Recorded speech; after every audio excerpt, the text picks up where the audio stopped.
não está lá. Para onde irei agora? Então eles mataram um bode, mergulharam no sangue a túnica de José e a mandaram ao pai com este recado: achamos isso, veja se é a túnica de teu filho.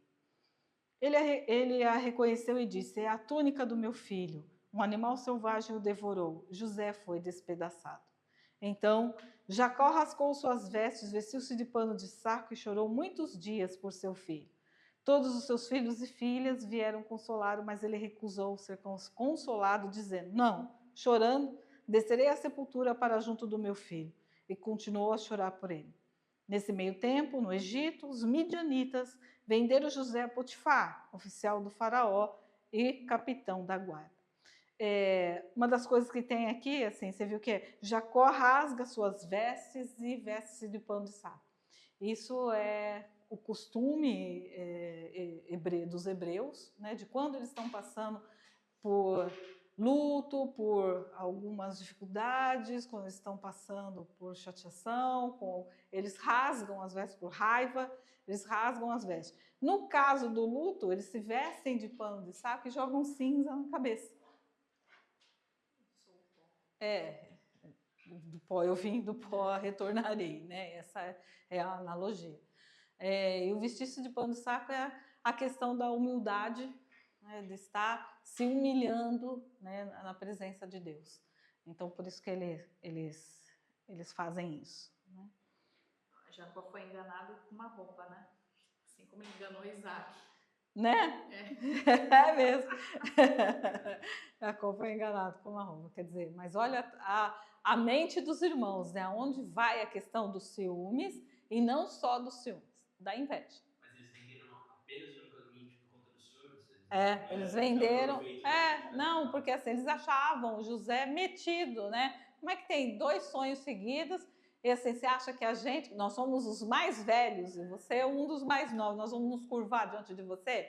Você é prepotente, você, né? Você está querendo. Então, já tinham ciúmes e raiva dele, por conta que o pai foi muito claro, né? Dizendo o quanto gostava dele, dando a túnica. Aí ele vai e sonha com isso. O primeiro sonho, os irmãos se enfurecem. O segundo sonho, o próprio pai também se enfurece. Né? Dizendo, que raio de sonho é esse? Você acha que eu e a sua mãe vai se curvar? A mãe já está morta, mas a mãe, ele entendeu, né? Como está dando as estrelas, vai se curvar diante de você? Quem você pensa que é? Mas Jacó conhecia Deus. E aquilo ficou com Jacó. Né? Apesar dele exortar o filho e tal, ele começou a refletir sobre isso. O que é isso? Né? O que é isso? Como assim ele teve 2 sonhos seguidos dessa maneira? Né? Mas jamais que eu ia imaginar que isso ia acontecer. E, óbvio, os irmãos fazem isso, né? Matam um bode e faz o sangue como se ele tivesse devorado por um animal, porque não ia contar que vendeu o irmão para o Egito. Né? Imagina o que o pai ia fazer com eles. Né? A ira de Jacó poderia se acender até na questão de matar os próprios filhos, né? E descer para o Egito para poder resgatar José. Mas os planos de Deus eram outros. Né? E aqui a gente vê uma lição, fala, poxa, mas eram os próprios irmãos, né, fazendo isso? Sim. Não é porque é família, né, que não se tem os ciúmes, não se tem a inveja, né? Porque tem entre irmãos, a gente não vê tanto caso aí de irmão que mata irmão, tem ciúme, que mata pai, que mata mãe, então, pelos ciúmes, pelo ódio, né? Que essa ira que se acende, que não deveria por ninguém, mas se acende. No entanto, né, quando Deus está no centro de tudo, ninguém impede o que Deus tem para fazer. O que é maldição, Deus transforma em bênção. Né? Fala, pô, mas caramba, o cara, nós vamos ver o quanto tempo que ele permaneceu no Egito para poder acontecer alguma coisa. Porque tudo tem um tempo de preparo. José talvez fosse ser abençoado de outra forma. Pode ser. Porque né? o livre-arbítrio dos irmãos que... né? Então, mas se Deus tinha ele como... Então, assim, já o plano dele ia ser feito de tal forma, tão grandioso, que nem José e nem ninguém esperava isso. Porque o que Deus tem reservado é muito maior do que aquilo que a gente pensa ou a gente sonha, né? Quando tem esse plano, a coisa é feita de formas assim malucas, vamos dizer, mas são feitas.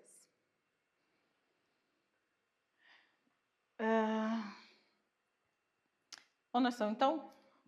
Em 38, né? Então, José foi vendido para Potifar. Por essa época, Judá deixou seus irmãos e passou a viver na casa de um homem de Adulão chamado Ira.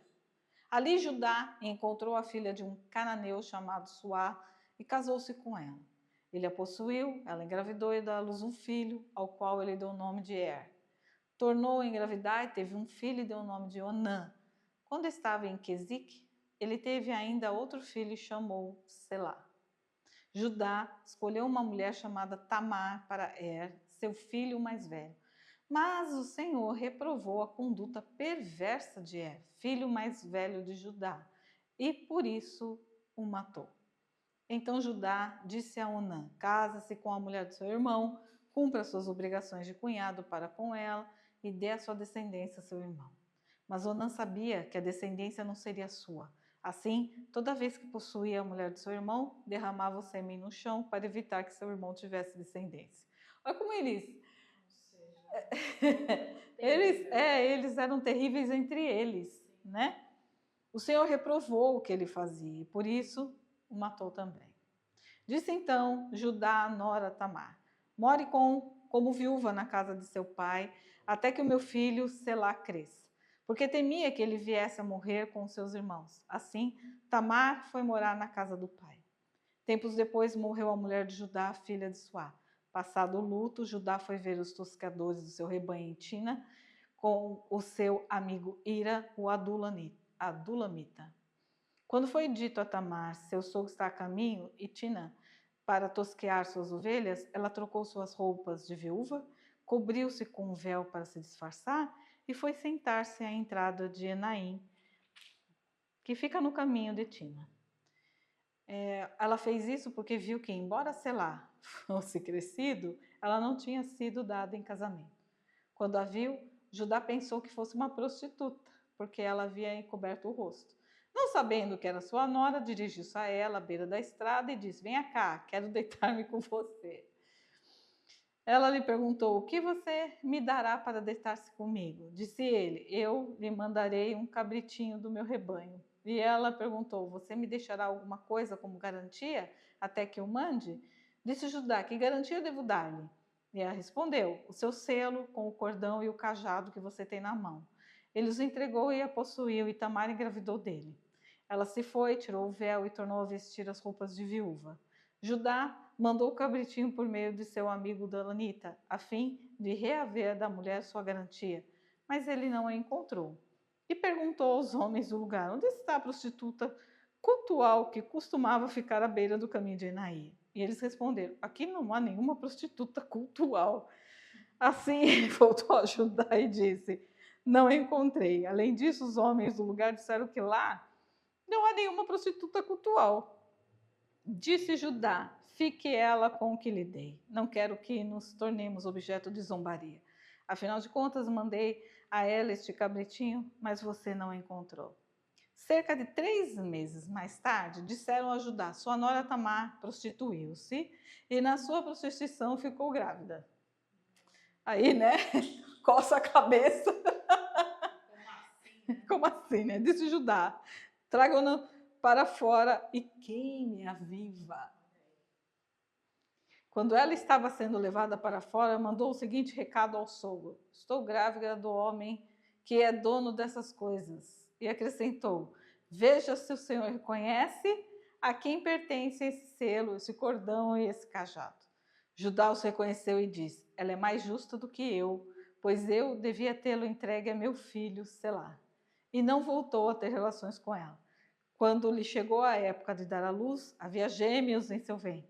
Enquanto ela dava à luz, um deles pôs a mão para fora.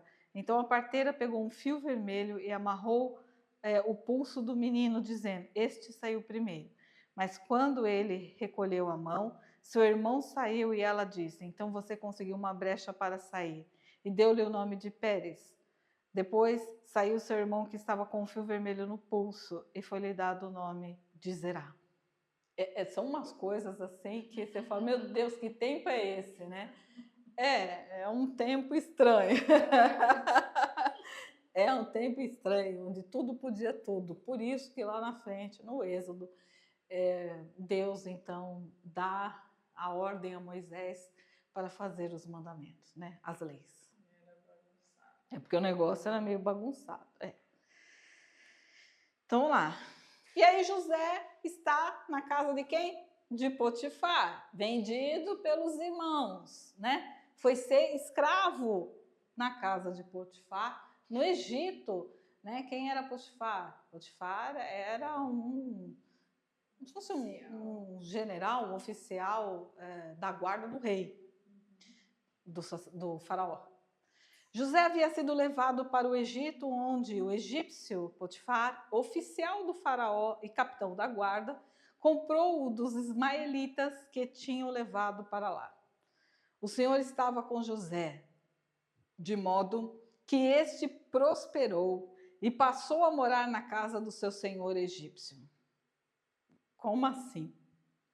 Na verdade, sim, os escravos moravam fora da casa grande, vamos dizer assim, né? Tinham os espaços deles.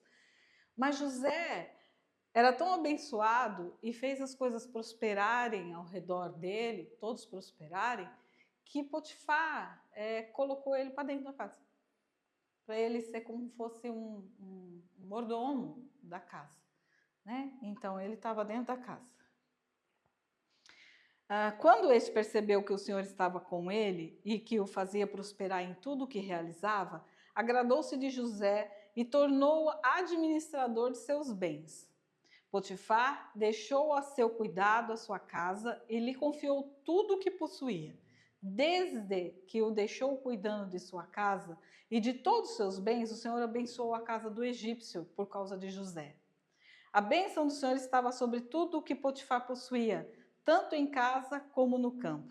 Assim, deixou ele aos cuidados de José tudo o que tinha e não se preocupava com coisa alguma, exceto com a sua própria comida. José era atraente e de boa aparência. E depois de certo tempo, a mulher do seu senhor começou a cobiçá-lo e o convidou: venha, deite-se comigo. Mas ele se recusou e lhe disse: meu senhor não se preocupa com coisa alguma de sua casa, e tudo que tem deixou os meus cuidados. Ninguém desta casa está acima de mim. Ele nada me negou, a não ser a senhora, porque é a mulher dele. Como poderia eu, então, cometer algo tão perverso e pecar contra Deus? Assim, embora ela insistisse com José dia após dia, ele se recusava a deitar-se com ela e evitava ficar perto dela. Fuja da aparência do mal. Um dia ele entrou na casa para fazer suas tarefas e nenhum dos empregados ali se encontrava. Ela o agarrou pelo manto e voltou a convidá-lo. Vamos, deite-se comigo. Mas ele fugiu da casa, deixando o manto na mão dela. Quando ela viu que ao fugir ele tinha deixado o manto em sua mão, chamou os empregados e lhes disse: vejam, esse hebreu nos foi trazido para nos insultar. Ele entrou aqui, tentou abusar de mim, mas eu gritei. Quando me ouviu gritar por socorro, largou o seu manto ao meu lado e fugiu da casa. Ela conservou o manto consigo até que o senhor de José chegasse a casa. Então repetiu-lhe a história. Aquele escravo hebreu que você nos trouxe aproximou-se de mim para me insultar, mas quando gritei por socorro, ele largou seu manto ao meu lado e fugiu. Quando o seu senhor ouviu o que a sua mulher lhe disse, foi assim que o seu escravo me tratou, ficou indignado. Mandou buscar José e lançou-o na prisão em que eram postos os prisioneiros do rei. José ficou na prisão, mas o Senhor estava com ele e o tratou com bondade, concedendo-lhe a simpatia do carcereiro. Por isso, o carcereiro encarregou José de todos os que estavam na prisão, e ele se tornou responsável por tudo o que lá sucedia.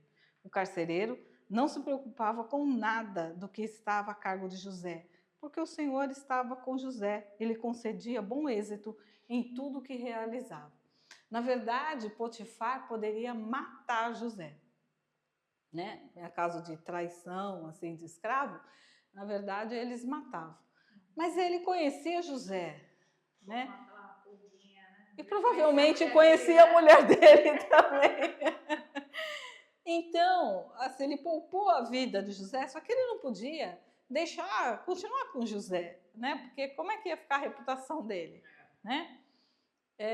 Então ele coloca José na prisão do rei, né? Daqueles que eram do palácio, na verdade, lá na prisão. E em tudo que José fazia, José prosperava, era organizado, fazia as coisas direito, com ordem, com decência, né? Na excelência. Então, o carcereiro acabou deixando a prisão toda na mão de José. Funcionário público, né? Um desenho muito legal de José, já viu? Já. O José, o Rei dos Sonhos. Então, tem vários, né? Tem vários. Então, é bem legal.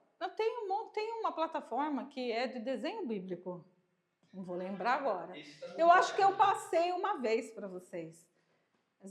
Faz um tempo, eu passei no grupo, acho que de introdução bíblica, que eram desenhos bíblicos. Tem várias histórias, mas história... Um aplicativo? Então, não sei. Agora eu não lembro de cabeça. Eu vou tentar pesquisar e ver. Mas acho que acima de tudo, talvez a principal característica de José foi a resiliência, né? É. Porque ele tomou uma pancada. Ficou quieto? Ficou quieto. Depois ele tomou outra, continuou. Leal, né? Leal. Ele entendeu lá na casa de Potifar, quando ele foi... Porque, pensa bem, né? Tem até o pastor Cláudio Duarte, tem uma pregação dele que ele está falando, né? Ele falou, seu José, imagina lá o José falando para os irmãos, pô, meu, como assim? Pô, meu, me tira daqui, não vende não, né? Muito engraçado que você assiste isso. Você imagina, assim, a Bíblia não vai falar os detalhes, mas você imagina essa revolta dentro dele também, né? O não entender o que é que estava acontecendo com ele. Como assim? Você não vendido para os ismaelitas? Olha só que os ismaelitas viraram inimigos do povo, né? E descendo para o Egito, você é escravo no Egito. Você é vendido para alguém, para quem?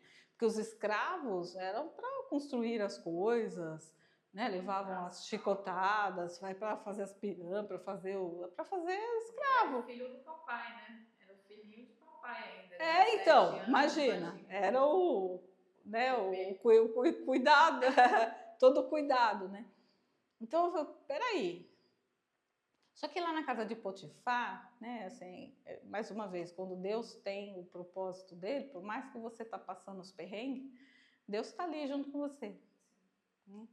Então, ele entendeu quando as coisas começaram a prosperar, porque quando você é de Deus, não importa se você está no Egito ou se você está na Terra Prometida. Né? A unção e a bênção está sobre você. E aqueles que estão...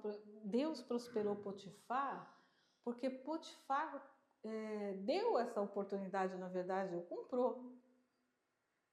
Mas viu que ele entendeu que o Deus de José abençoava José. E tudo que José fazia com aquele capricho, né, prosperava. Era pacificador.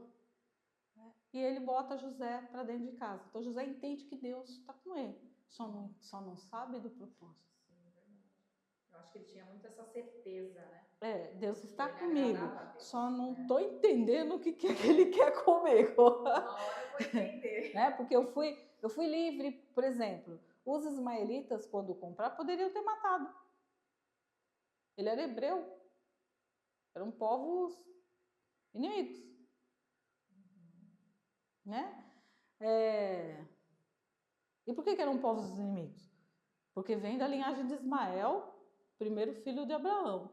Lembra? Com a egípcia? Né? Eles se separam, né? Então, assim, os ismaelitas viram inimigos dos israelitas, né? Dos hebreus. Ele poderia ter matado. Mas ele falou, vou ganhar uma grana, né? Eu paguei 20 pratas, então vou vender no Egito, né? Vamos lá ver, e vai saber, é mais caro, né? Lá eu vendo mais caro e ele vai ser escravo. Hebreu nasceu para ser escravo. Você falou que é mais ou menos estimado que entre uma história e outra da Bíblia são 400 anos, né? São vários, chegam a mais de um século. Essa linhagem dos ismaelitas provavelmente já era 400 anos Então, após já era a quarta geração, quarta ou quinta geração. o filho da Sim. de Agar Sim.